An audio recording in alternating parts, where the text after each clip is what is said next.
हम लोग पढ़ रहे हैं उसमें आगे लिखा है, लोक नीचे की ओर बहता है पर तुम ऊंचे ऊपर जाओ। लोकों की कांड छोड़कर हद पार करनी है, ये ज्ञान है बेहद का। चलो वहां जहां तू और मैं नहीं है। तो संसार वाले लोग तो नीचाई की तरफ बह रहे हैं। भगवान के लिए बोला जाता है एक शब्द कि भगवान ऊपर वाला है, ऊपर वाला जाने। तो उसको ऊपर वाले की संज्ञा दी गई है कि वो सबसे ऊपर है, सबसे उपराम है और सबसे ऊंचा है, सबसे ऊपर है भगवान। तो जगत वाले क्या ऊंचाई की तरफ जाते हैं? जगत वाले क्या भगवान की तरफ जाते हैं? ऊपर की तरफ तो नहीं जा रहे, लेकिन जा रहे हैं। तो अगर ऊपर की तरफ नहीं जा रहे हैं तो जाहिर बात है नीचे की तरफ जा रहे हैं। हर एक का मन गिरता चला जा रहा है, मोह में, माया में, अज्ञान में धंसता चला जा रहा है और गिरावट होती जा रही है। जितना जितना आप जगत अपने अंदर में भरते जाते हो उतनी उतनी तुम्हारी गिरावट होती चली जाती है। ये गिरावट होती है कि तुम माया में लिप्त हो जाते हो, भगवान से दूर होते जा रहे हो। तो जो जितना भगवान से दूर होगा तो उतनी गिरावट ही तो मानी जाएगी उसकी, क्योंकि भगवान तो ऊपर है और आप उससे दूर हो रहे हो, मतलब उससे नीचाई पे जा रहे हो ना। फिर आपको परमात्मा को पाने के लिए उतना ऊंचा चढ़ना पड़ेगा। तो सारा संसार तो नीचाई की तरफ जा रहा है, गिरावट की ओर जा रहा है, लेकिन तुम अपने को ऊंचा उठाओ। तुम जगत वालों के जैसे नहीं बनो। जगत वाले बोलेंगे कि तुम कोई अलग हो दुनिया से, जैसे सारा संसार चलता है वैसे तुम चलो। लेकिन आप बोलो जो सारा संसार जैसे चलता है मैं वैसे नहीं चलूँ। जो मछली होती है वो पानी में ही रहती है, पानी उसका जीवन है। वो तैरना जानती है, तैरती रहती है, पानी में डूबती नहीं है। पानी में गहराई में चली जाए, ऊपर चली जाए, पानी उसका कुछ बिगाड़ नहीं पाता है। और मछली की खासियत ये होती है कि वो पानी में जिस तरफ पानी बह रहा है उस तरफ भी तैर लेती है और विपरीत दिशा में भी तैर जाती है। और चीज़ें तो अगर आप जाओ बहना शुरू करो तो आप कोई चीज़ पानी में डालो तो धार जिस तरफ बह के जा रही है वो सामान उसी तरफ बहेगा ना। अगर दाएं से बाएं की तरफ पानी जा रहा है तो आप जो सामान डालोगे वो दाएं से बाएं की तरफ ही जाएगा, उसमें विपरीत नहीं जाएगा। कोई व्यक्ति भी बहेगा तो उधर की तरफ, बहाव की तरफ ही बहेगा। तो मछली बहाव की तरफ भी तैर लेती है लेकिन विपरीत भी तैर जाती है। जहां से बहाव उधर से आ रहा है वो विपरीत दिशा में भी तैर के उधर भी चली जाती है। उसको इतनी अकल होती है, वो सब तरफ तैर सकती है। तो हमें ये गुण सीखना है कि हम हर तरफ जा सकें ना। मान लो हम नीचाई की तरफ चले गए, अब बोलोगे माया का बहाव ऐसा है, ऐसा बहाव है कि वो तो हमको बहा के लिए जा रहा है, अपने आप बहा रहा है। वो तो मन हमको नीचे गिरा रहा है, मन बहा रहा है, माया हमको बहाती जा रही है। माया का बहाव भी ऐसा है जो हमको नीचाई की तरफ ले जा रहा है। उस आपका वश नहीं चल रहा, मगर होशियार बनो, तैरना सीखो। जगत वाले तो उसी बहाव में बह रहे हैं लेकिन तुम उसके विपरीत भी तो जा सको। हर एक जो भी मुक्त हुआ, जो भी ज्ञानवान बना, वो दुनिया वालों से विपरीत चला। जगत वालों की तरह चलता रहता तो वो साधारण ही रहता। साधारण से असाधारण होने के लिए बल तो लगाना पड़ेगा ना। बहाव में बहना आसान है, धार के उसमें जाना, विपरीत में जाना, उसमें आपको बल लगाना पड़ता है। नीचे की तरफ जाने में आपको कोई खास बल थोड़ी लगाना पड़ता है। ऐसी ढलान पे गिर जाओ, लुढ़क जाओ तो वैसे लुढ़कते लुढ़कते अपने आप पहुंच जाओगे नीचे। लेकिन ऊपर चढ़ने के लिए आपको मेहनत करनी पड़ती है। पानी को ऊपर उठाने के लिए मेहनत करनी पड़ती है। नीचे गिराने के लिए तो ऊपर से गिरा दो, अपने आप बह बह के नीचे चला जाएगा। हमें मेहनत करनी है, अपने स्वयं से मेहनत करनी है। जगत में जगत वालों के जैसे बन के नहीं रहना है, उनसे डिफरेंट, अलग होके चलो तो लोग तुमको देखेंगे। तो बताया कि लोग तो नीचे की ओर बहते हैं लेकिन तुम ऊंचे ऊपर होते जाओ। लोगों के कारण तुम उनकी बातें छोड़ दो। लोग ऐसा कहते हैं, लोग वैसा कहते हैं, या उनकी नकल करना तुम छोड़ दो। और तुमको तो अपनी हद पार करनी है, हद से बेहद में आना है। कबीर ने बोला है, हद हद चला हर कोई, बेहद चला मन कोई। और बेहद के बाजार में खड़ा कबीरा हो।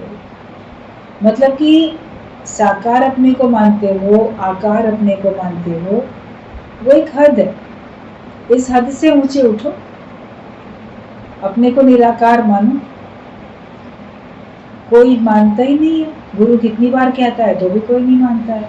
जो वास्तव में अपना ज्ञान समझता है, विवेक होता है, तो लगता है कि सही बात है, मैं हूँ इस समय इस छोटे से देह में, लेकिन मैं हूँ तो बड़ा विशाल। मैं अपने को कितना भी बड़ा बना सकता हूँ, मैं इतने में ही हूँ, लेकिन इस हद को पार करके मैं और फैल सकता हूँ, मैं और बड़ा हो सकता हूँ। तो हम चाहें तो हम कितने ऊंचे उठ सकते, शरीर की हद से ऊंचे उठ। गुरु हमको बेहद में लाना चाहता है, मतलब तुम अपने को निराकार जानो। ये देह की दीवारों को तोड़ के आप खुले में आ जाओ। लाना चाहता है, और कोई जो आना चाहता है वो आ जाता है, जो नहीं आना चाहता है तो वैसे ही रह जाता है। कबीर ने कहा कि हम तो उस बेहद के बाजार में खड़े हैं, यहाँ कोई आ ही नहीं रहा, परेशानी हो रही है उसको, अफसोस होता है। कभी कभी आप लोग को भी अफसोस होता होगा, कितना कहते हैं इन लोगों से, चलो सत्संग में चलो, इतना अच्छा है, ये लोग परेशान भी हो रहे हैं अपने घरों में, लेकिन आना भी नहीं चाहते हैं। तो कभी कभी आपको उनके ऊपर अफसोस लगता होगा ना, कि देखो कैसे लोग हैं, बात भी नहीं मानते हैं।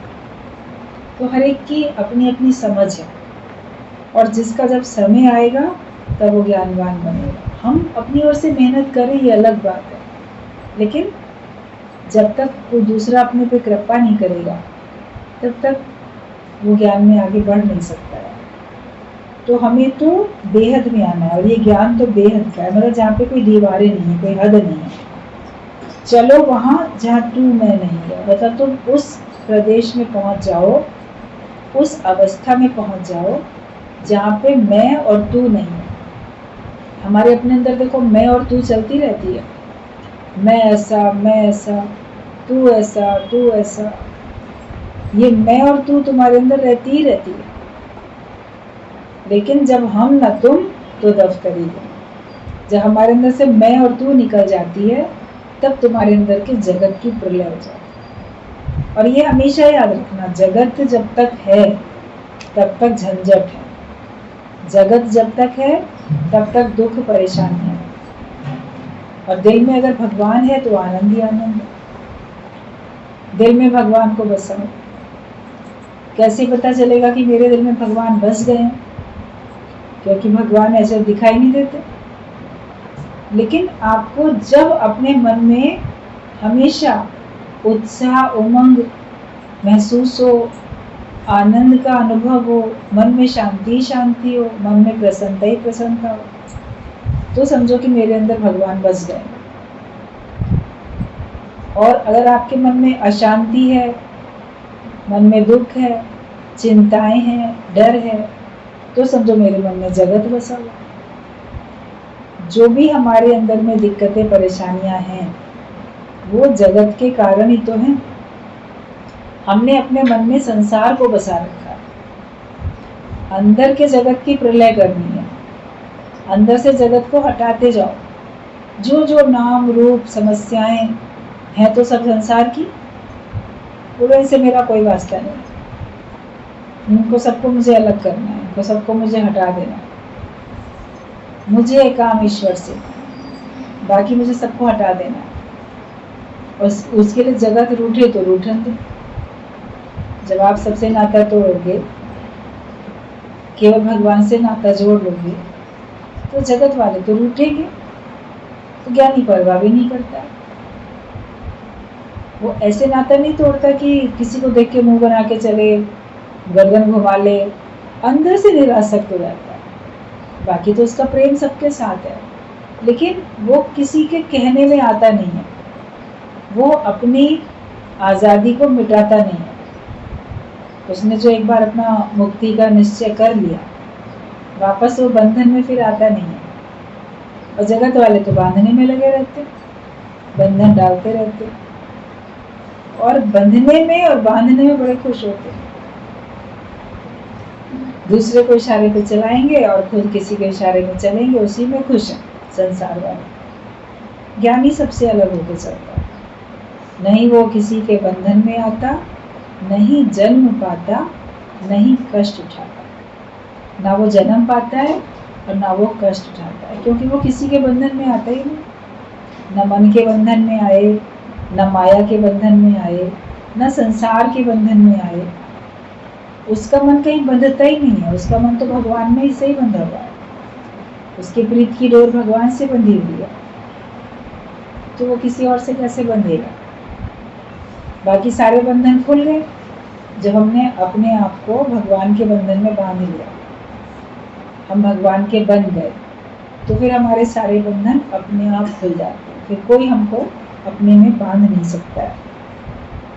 तो तुम उस स्थान पे चलो जहाँ तू और मैं नहीं है। ऐसी जगह बैठो और अपने अंदर भी वो स्थिति बनाओ कि ना मेरे अंदर मैं है, ना मेरे अंदर तू है, तू और मैं नहीं है।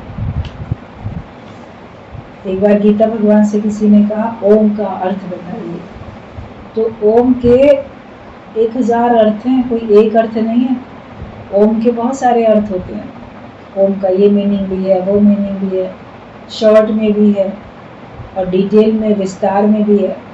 बहुत मीनिंग है ओम के। तुमने कहा कि आप ओम का मीनिंग बताइए, तो गीता भगवान ने सरलता से जवाब दिया था कि वहाँ चलो जहाँ तू और मैं नहीं है। तो वो स्थिति ओम की स्थिति है। जब तेरे अंदर न तू है न मैं है, तो तुम्हारी तो ब्रह्माकार वृत्ति है, तुम्हारी तो ओम की स्थिति है।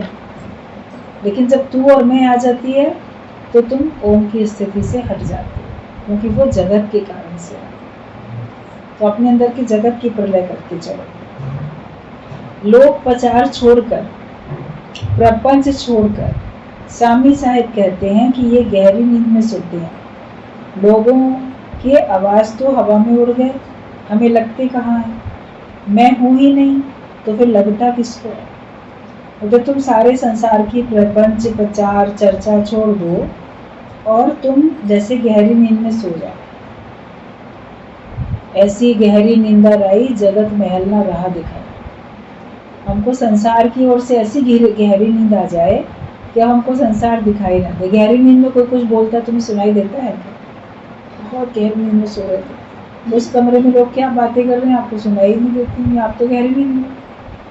तो तुम जगत की ओर से ऐसी गहरी नींद में आ जाओ कि फिर जगत वाले क्या बोल रहे हैं तुम्हें सुनाई ना दे। तुम अपने आप में इतने समाधिस्थ हो जाओ। जहाँ ज्ञानी का दिन है वहाँ अज्ञानी की रात है, और जहाँ अज्ञानी का दिन है वहाँ ज्ञानी की रात है। तो अज्ञानी जगत में जाग रहे हैं, बड़े जागरूक होके जगत की बातें करते भी हैं, सुनते भी हैं,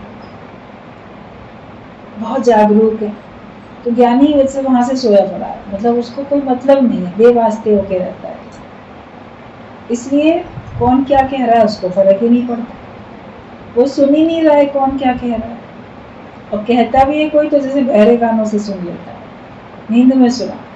जब बोलेगा सपने में हुई ये बात, अब सपने में लड़ाई हुई तो सचमुच में थोड़ी हुई। सपने के झगड़े का आप कोई मुकदमा थोड़ी करोगे, कोर्ट कचहरी थोड़ी करोगे। सपने की बात होगी तो उस पर तुम FIR थोड़ी कराने चले जाओगे। तो इसलिए ज्ञानी अगर होता भी है तो उसको सपना समझ के करता है, देखता है सपना समझ के, और वो बोलता है कि नींद में मैं तो कुछ सुना ही नहीं, इसलिए वो हर बातों से बचा रहता है। तो लोगों की आवाज तो वो हवा में उड़ जाती है। देखिए जो गहरी नींद में सोते हैं तो उन्हें लोगों की आवाजें सुनाई नहीं देती हैं। जब आप गहरी नींद में सो गए तो आपको लोगों की आवाज सुनाई थोड़ी दे रही है, गहरी नींद में सोने वाले तो जगत की तरफ से ऐसी गहरी नींद आ जाए, इतनी गहरी नींद आए कि हमको कोई आवाज सुनाई ना दे बिल्कुल भी, और लोगों की आवाज तो हवा में उड़ जाती है। तो हम नींद में सो रहे हैं, वो आवाज शब्द हवा में उड़ गए, तो हमें लगते ही कहाँ है। फिर मैं हूं ही नहीं तो फिर लगता किसको? मैं हूं तो मुझे लग रहा है, मेरे लिए बोला गया, मेरे बारे में बोला गया, मैं हो ही नहीं तो मुझे कहाँ लग रहा। बोला गया होगा किसी के लिए, जिसके लिए बोला गया वो मैं हूँ ही नहीं, मैं तो उससे अलग हूँ।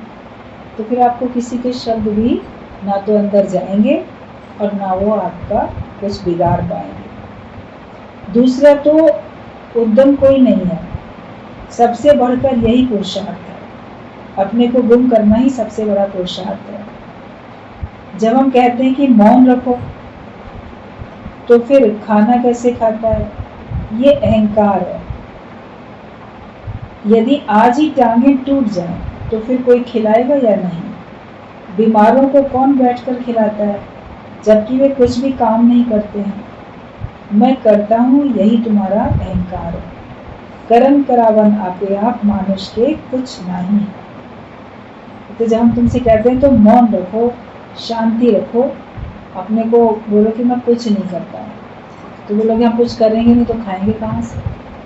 तो पुरुषार्थ करने के लिए थोड़ी मना किया गया, लेकिन कर्तापना करने के लिए मना किया गया। और जो लोग बाहर से कुछ नहीं कर रहे हैं तो क्या हमको नहीं मिल रहा? अपने देश में बहुत सारी महिलाएं ऐसी हैं जो नौकरी नहीं करती हैं, तो क्या वो खाना नहीं खाती हैं?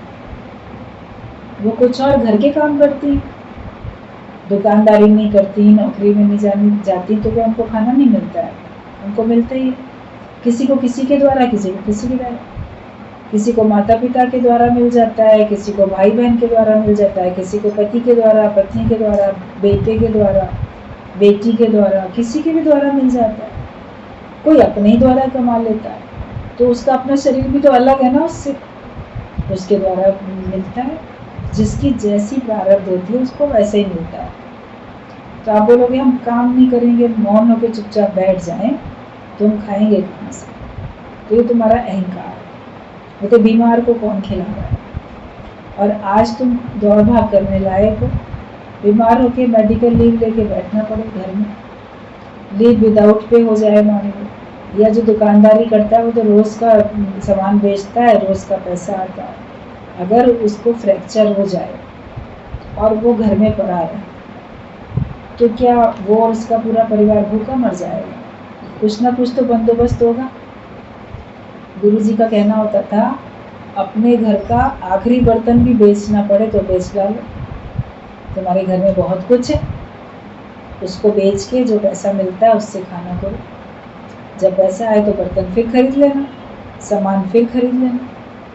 पुराने ज़माने में महिलाओं के पास शादी में साड़ियाँ दहेज में मिलती थी, मायके की तरफ से भी, ससुराल की तरफ से भी। सब बनारसी वैसी साड़ियाँ होती थी जिनमें असली सोने और चांदी की उसमें तार लगे होते थे, उसी से एम्ब्रॉयडरी की होती थी। तो उस साड़ी को जला के उसमें से चांदी निकाल ली जाती। कैसे छिपा हुआ खजाना उनके पास होता था, देखो वो पहनती रहती थी साड़ियाँ, और उनमें चांदी भी है लगी हुई, असली चांदी लगी हुई। फिर साड़ी थोड़ी पुरानी हो गई, गल गई, कट गई, या उन्हें मान लो पैसे की जरूरत पड़ी, ले गई अपनी साड़ी सुनार के पास, चल उसको बेच जला दे। जलाया, उसमें से उसने चांदी निकाल के इतने रुपए की हुई दे दी, काम चल गया उनका। तो ऐसा थोड़ी है कि कुछ होता ही नहीं है किसी के पास, कुछ ना कुछ तो होता ही है।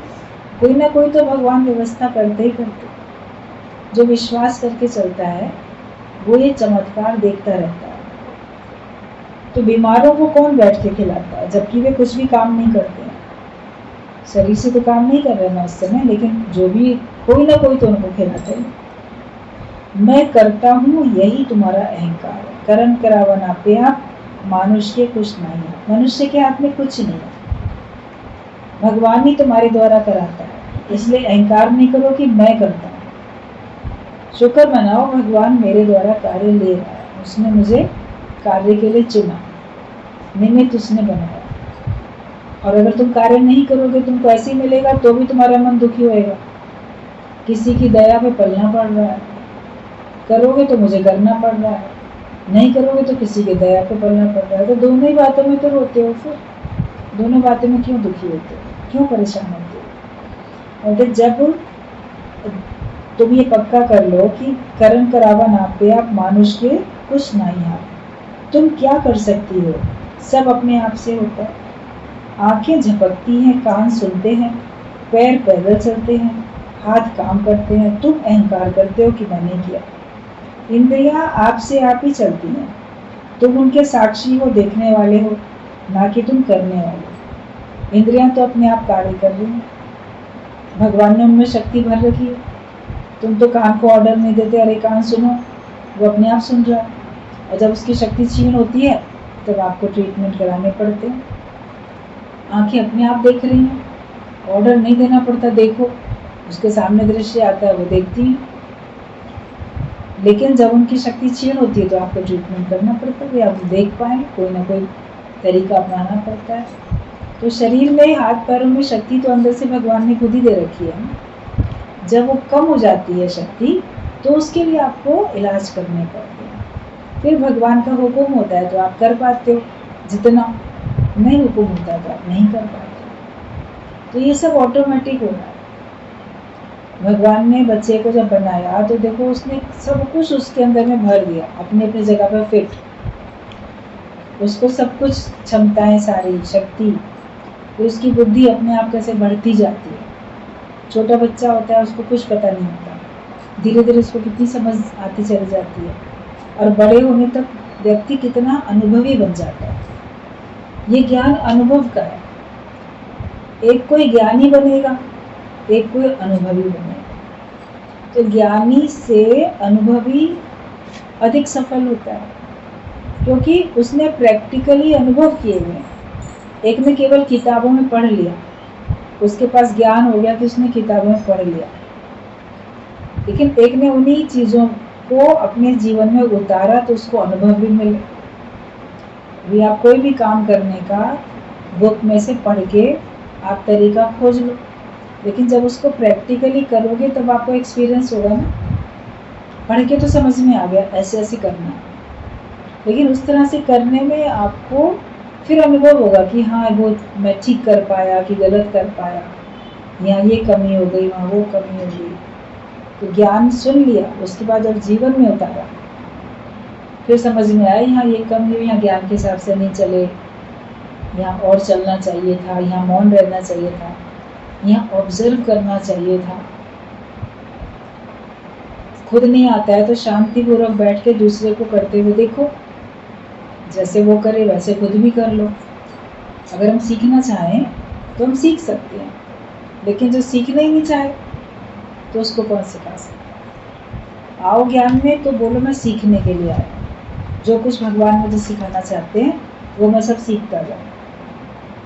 तो सब अपने आप होता है, और तुम उनके साक्षी हो, देखने वाले, ना कि करने वाले। आत्मा प्राणों से ऊपर है, प्राणपति, ज्ञान स्वरूप। शरीर छोड़ने के बाद आत्मा निराकार, आकाशवत, ज्यों का त्यों अपने में स्थित है। हर एक का शरीर जो है जब तक चलता हुआ दिखता है, लेकिन फिर वो शरीर कार्य करना कभी भी बंद कर देता है। अचानक से हार्ट फेल होता है, अचानक से हार्ट अटैक हो जाती है, अचानक से एक्सीडेंट में डेथ हो जाती है। कभी देखो अचानक से, कभी कैसा प्लेन क्रैश हुआ, सारे लोग उसमें चले गए, जिसको बचना था कोई एक बच गया। देखा होगा न्यूज़ में आप सब लोगों ने, उसका हवाई जहाज का थोड़ा सा टुकड़ा टूट के बिल्डिंग में फंसा रह गया, उधर की सीट में जो व्यक्ति बैठा था वो बच गया जीवित।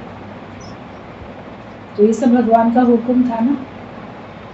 बाकी जितने थे उसमें सारे के सारे जल के खत्म, और वो जहाज जहाँ गिरा जिस बिल्डिंग पे, वहाँ के लोग भी कितने मर गए। वो तो मेस में बैठे खाना खा रहे थे, हॉस्पिटल था, मेस था, सब आप लोगों ने देखा ही है न्यूज़ में। तो जिसको जब जैसे भगवान चाहते हैं उनका अंत वैसे ही कर देते हैं, पता ही नहीं चलता किसी। तो शरीर तो जब तक है कार्य कर रहा है, जब तक भगवान की मर्जी है, वरना कोई ना कोई बालक बन जाता है। भगवान अपने ऊपर थोड़ी इल्जाम लेते हैं, कारण कोई बना देते हैं। एक्सीडेंट हुआ, बीमार हुआ, ये हुआ, वो हुआ, कोई ये नहीं बोलेगा भगवान ने मार दिया, तो फलाने की गलती से ऐसा नहीं होता ना, तो ऐसी बात नहीं होती। भगवान अपने ऊपर इल्जाम लेते ही नहीं, वो तो परिस्थितियां ऐसी बना देता है कि हम उन परिस्थितियों को दोष देते हैं। और उन परिस्थितियों को क्रिएट करने वाले व्यक्ति पे दोष देते हैं। लेकिन इशारा तो सब भगवान का ही होता है, जैसे भी चलता है। तो शरीर छूट जाता है तो आत्मा तो क्या है, वो तो निर्लेप में आ रही है पहले, उसको कोई फर्क थोड़ी पड़ता है। फिर शरीर धरती में चला जाए, पानी में चला जाए, आग में चला जाए, कहीं भी चला जाए, आत्मा को तो न अग्नि जला सकती है न पानी गला सकता है, वो तो अमर है। आत्मा का तो नाश कभी होता ही नहीं। ये तो बात ज्ञान में आने की बाद सबने पक्की अब कर ली होगी। तो शरीर का नाश होता है मगर आत्मा का नाश नहीं होता, और जैसा जिसका लिखा है वैसा ही होता है। उसमें तुम्हारा हट कुछ नहीं कर सकता, तुम्हारा कोई जिद उसमें काम में नहीं आ सकती, कुछ नहीं कर सकता। बात को समझ जाओ, समझ जाओगे तो हर प्रकार की उलझन से बच जाओगे। ऐसे ही होना था, ऐसे ही हुआ, और जो भगवान ने सोच रखा था वैसे ही हुआ। उसमें हमारा कुछ भी चलेगा नहीं, जोर जबरदस्ती कुछ चलने वाली नहीं है। तो शरीर छोड़ने के बाद आत्मा निराकार आकाशवत है। जैसे आकाश कितना विशाल है, हर जगह पर है भी, और आप उसको बांध भी नहीं सकते। जो भी खाली स्थान है वो आकाश ही तो कहलाता है। बचपन में समझते हैं बच्चे कि आकाश कितना ऊपर है, धरती कितनी नीचे है। फिर कभी ऐसे पहाड़ में, कभी ऐसे देखो, दूर से लगेगा आकाश और धरती ना मिल गए, वहाँ पे धरती आकाश को टच कर रही है। सोचते हैं वो दौड़ के उस जगह पहुँच जाए तो वहाँ पे धरती और आकाश मिला हुआ होगा, बिल्कुल हम आकाश को पकड़ लेंगे। लेकिन उस पॉइंट पे पहुँचते हैं तो लगता है कि नहीं, आकाश तो फिर दूर। तो उसको दूर समझते हैं, लेकिन आकाश तो खाली स्थान है, वो तो तुम जहाँ खड़े हो आकाश तो वहाँ पर भी है भी, और आप उसको बंधन में ला भी नहीं सकते। ऐसी आत्मा निराकार है भी, और आप उसको बंधन में ला नहीं सकते, आप उसको देख नहीं सकते, आप उसको पकड़ नहीं सकते। तो शरीर छोड़ने के बाद आत्मा निराकार आकाशवत है, और ज्यों का त्यों अपने में स्थित है। वो अपने आप में स्थित है, वो ज्यों का त्यों आकार ले लिया तो कुछ नाम बन गया। खाली मैदान है, उस मैदान में आपने प्लॉट खरीदा और आपने दीवारें खड़ी करी। ये कमरा बन गया, ये ड्राइंग रूम, ये डाइनिंग रूम, ये स्टोर रूम, ये पूजा का घर, ये स्टडी रूम, ये बाथरूम, सब बन गए। दीवारें बनी, उसके नाम बन गए, और उसमें उस हिसाब से काम होने लगा। किचन में अलग प्रकार का काम हो रहा है, स्टडी रूम में अलग प्रकार का काम, सब में अपना अलग अलग हो रहा है। लेकिन फिर वो दीवारें हटी तो क्या है, फिर वापस खाली मैदान। मैदान तो पहले ही था, हमने दीवारें बनाई मगर हमने खाली स्थान थोड़ी बनाया, आकाश को थोड़ी बनाया। बड़ा हॉल होता है तो बीच में दीवार कर देते हैं, अब ना 2 कमरे बन गए, तो उसके खाली स्थान को थोड़ी हमने कुछ इधर उधर शिफ्ट किया, वो तो वैसे भी था। बीच की दीवार हटा दो तो फिर वो वैसे के वैसे। तो ये शरीर 5 तत्वों से बन गया, दीवारें हट गई, आत्मा पहले भी वैसी वैसी थी। उसका एक नाम बन गया, उसका एक काम बन गया। वो दीवारें हटी तो फिर वो वापस निराकार हो गया, फिर उसको कोई दीवार मिल गई, फिर ऐसा हो गया। ये चलता रहता है चक्र। लेकिन आत्मा अपने आप में निराकार है, वो स्थित है। ये शरीर औजार है जिसके मिलने से सब ज्ञान होता है और सब काम चलता है। आपके पास हथियार हैं, औजार हैं, उनकी सहायता से कुछ काम करते हो। प्राणों को जानने वाला आत्मा है कि अभी मेरी सांस घुट रही है या तेज चल रही है, सांस में उलझन हो रही है, तो उसको जानने वाले भी तो तुम हो ना कोई। अगर तुम प्राण होते, अगर तुम श्वास होते तो तुम कैसे बता पाते, कैसे अनुभव कर पाते, मेरा ना दम घुटा जा रहा है, मेरी सांस घुट रही है, या मेरी सांस बहुत तेज तेज चल रही है, या ऐसा हो रहा है। तो तुम सबको देखने वाले हो, अपनी स्थिति को, एक एक अपनी स्थिति को तुम देखने समझने वाले हो। सांस में उलझन हो रही है, तुम उस उलझन को जानने वाले हो। परमात्मा का स्वरूप देखना यानी हरेक में आत्मा देखना। आप हरेक में परमात्मा देखना चाहते हो तो परमात्मा कैसे देखोगे? आप हरेक में अपना आप करके देखोगे तो आपको परमात्मा दिखेगा। सब में वही सत्ता है, सब में वही शक्ति है। हर जगह पे वो शक्ति अलग अलग तरह से कार्य कर रही है। बस कि परमात्मा का स्वरूप देखना यानी हर एक में आत्मा देखना, ये है दर्शन, दूसरा कोई भी दर्शन नहीं है। अपने को आत्मा समझो, फिर हर एक को आत्मा देखो। बाहर से शरीर को भुलाओ, अपनी देह को भुलाओ तो औरों की देह को भी तुम भूल पाओ। सत्य को समझो, मैं जो हूँ वही दूसरा है, जो मैं हूँ सो तू है, जो तू है सो मैं, उसमें कोई अंतर नहीं है। माया का मारण हरि नाम है। अगर हम माया से छुटकारा पाना चाहते हैं, माया को हम अपने जीवन में से हटाना चाहते हैं, तो उसको हटाने का एक ही काम है, एक ही उसका तरीका है, क्या भगवान का नाम लो। तो माया का मारण हरि नाम है। अगर आप हर जगह भगवान ही भगवान करके देखोगे तो माया है कहाँ? फिर माया है ही नहीं, है ही जगदीश, है ही भगवान। दूसरा, निराकार को पहचानना सरल है पर साकार को पहचानना कठिन है, ये सच है। आप निराकार को तो भगवान मान लेते हो, अभी भगवान की तरफ से कोई परिस्थिति आती है तो अब इसमें क्या दोष हुई, भगवान की मर्जी ऐसी थी, बाढ़ आई, भूकंप आया या कुछ और दुर्घटना घटी। लेकिन साकार के तरफ से कुछ हुआ तो आप उसको दोष देने लग जाते हो, उसमें आप भगवान नहीं देख पाते। आप जा रहे हो, रास्ते में कोई पेड़ अचानक से उसकी टहनी भारी, उसकी कोई डाल चरमरा के टूट के गिर गई आपके ऊपर, आप उसमें दब गए, आपको चोट लग गई या फ्रैक्चर भी हो गया, तो फिर पेड़ को दोष नहीं दोगे, बोलोगे पिछले दिनों बारिश बहुत आ रही थी, कमजोर था पेड़, देखो कैसे एकदम से हमारे ऊपर गिर गया, चरमरा। लेकिन वही कोई व्यक्ति तुम्हें जानबूझ के एक डंडा मार दे और तुमको चोट लग जाए, फ्रैक्चर हो जाए, तो तुम बोलोगे कि ये भगवान ने किया, बोलोगे इस आदमी ने किया। और उसने तो कर्म बनाया ना अपना, जानबूझ के किया, तो उसने भी कर्म बनाया और तुमने भी उसमें कर्म देखा। पेड़ ने तो जानबूझ के नहीं किया, इसलिए तुम उसमें भी कर्म नहीं देखते हो, लेकिन उसमें फिर तुम अपना कर्म देख लेते हो। मेरा ही कोई कर्म का हिसाब किताब था, जो पेड़ मेरे ही ऊपर आके गिरा, किसी और के ऊपर भी तो गिर सकता था, तो उसमें कर्म का हिसाब किताब हम अपना देख लेते हैं। जब भगवान की ओर से बात आती है तो वहाँ पर हम दूसरे का नहीं, लेकिन साकार में अगर होता है तो अपना और उसका दोनों का आप देखते हैं। इसने गलती की, इसको नहीं करनी चाहिए थी। ज्ञानी ये समझता है कि जो हो रहा है भगवान की तरफ से हो रहा है, भगवान ने चाहा तब इसने मेरे साथ ऐसा व्यवहार किया। वो हमेशा हर पल परमात्मा को ही देखता है, इसलिए उसका नया कर्म नहीं बनता। हम भगवान नहीं देखेंगे तो हमारा नया कर्म बनना शुरू हो जाएगा, और उस नए कर्म के कारण से फिर हम जन्म मरण के चक्कर में आएंगे, फिर हम उसका जो है फल भुगतेंगे। तो निराकार को तो पहचानना सरल है कि अरे यहाँ भगवान ने किया, लेकिन साकार को पहचानना कठिन है कि यहाँ भगवान ने किया। निराकार परमात्मा में तो हर किसी का विश्वास है कि ये भगवान है। कोई भी दुख भेजता है तो शांत करके, कोई भी उपाय न समझकर फिर भी उसमें विश्वास रखते हैं।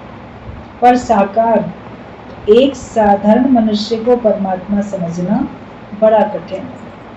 उसके साधारण कर्म को देखकर फिर भूल जाएंगे कि ये मनुष्य है, ऐसा क्यों करता है, वैसा क्यों करता है। दूसरा, उद्यम और कर्म में ये फर्क है कि कर्म तो हर एक करता है, पर जो अपनी इच्छा से करता है उसको उद्यम कहते हैं कि उसने ही किया ये काम। यूँ तो कर्म सभी कर रहे हैं, बहुत सारे कर्म तुम्हारे ऑटोमेटिक हो रहे हैं, लेकिन एक तुमने खास किए तो वो तुम्हारे खाते में आते हैं। और एक साधारण आपकी पलकें झपक रही हैं, आपके कुछ और क्रियाएं शरीर में हो रही हैं, तो उसमें तुम्हारे कर्म नहीं बन रहे हैं। लेकिन एक तुम जानबूझ के कर रहे हो, साधारण आपने देखा, जानबूझ के देखा किसी को, साधारण से जाते कोई कानों में शब्द पड़ गए, छिप के आपने सुने किसी के शब्द जानबूझ के, तो उसमें अंतर होता है ना, कर्म बनता है। और एक साधारण से होता रहता है कि जो अपनी इच्छा से तुम करते हो वो तुम्हारे कर्म बनते हैं, वो तुम्हारे खाते में आते हैं। तुम निष्काम होकर कर्म करो तो तुम्हारा कर्म माना नहीं जाएगा, तुम्हारा कर्म अकर्म हो जाएगा। तुम निष्काम होकर कर्म करो, मतलब जो भी कार्य तुम्हारे द्वारा होते हों उसमें कर्तापना नहीं होना चाहिए कि मैं उसमें करता हूँ, करने का अहंकार भी ना हो उसमें और फल की इच्छा भी ना हो। हर व्यक्ति फल की इच्छा से कर्म करता है, ये करेंगे तो हमें क्या मिलेगा, या इतना मैंने किया मुझे मिला क्या, मतलब चाह रहे थे ना कुछ फल मिले, फल तो कुछ मिला भी होगा जरूर, लेकिन जितना मिला होगा आपको उससे अधिक की उम्मीद होगी। अच्छी चीजों में तो अधिक की उम्मीद होती है, बुरे कर्म के फल में अधिक की उम्मीद नहीं होती है ना। मैंने बुरा तो कर दिया मगर उसका फल मुझे ना मिले, या मिले तो बहुत थोड़ा सा मिले। तो हमें कर्म करने में, जो भी कर्म हम करते हैं वो निष्काम भाव से करें, इच्छा और अहंकार के सिवाय करें। कर्म करने की मुझे इच्छा नहीं है, कर्म करने का मुझे अहंकार नहीं है, फल की मुझे इच्छा नहीं है, मैं फल कुछ नहीं चाहता इसका, जो भगवान की मर्जी हो, जो भी दे दे करता है, मुझे सब मंजूर है।